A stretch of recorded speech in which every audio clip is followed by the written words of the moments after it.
So আমি চাচ্ছি দয়া করে, মায়া করে, যেভাবে হোক আমার ভাই, বন্ধু, আত্মীয় স্বজন যারাই আছেন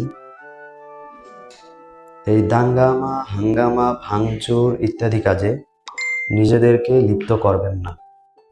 শেষ করছি বাংলাদেশের সকল প্রধানমন্ত্রী এবং সকল রাষ্ট্রপতির প্রতি সম্মান জানিয়ে, যাদের অক্লান্ত পরিশ্রমে আজকে আমরা একটা সুন্দর বাংলাদেশ পেয়েছি। এবং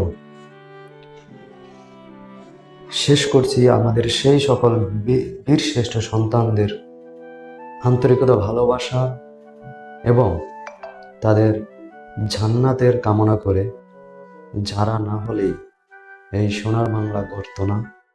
এবং 24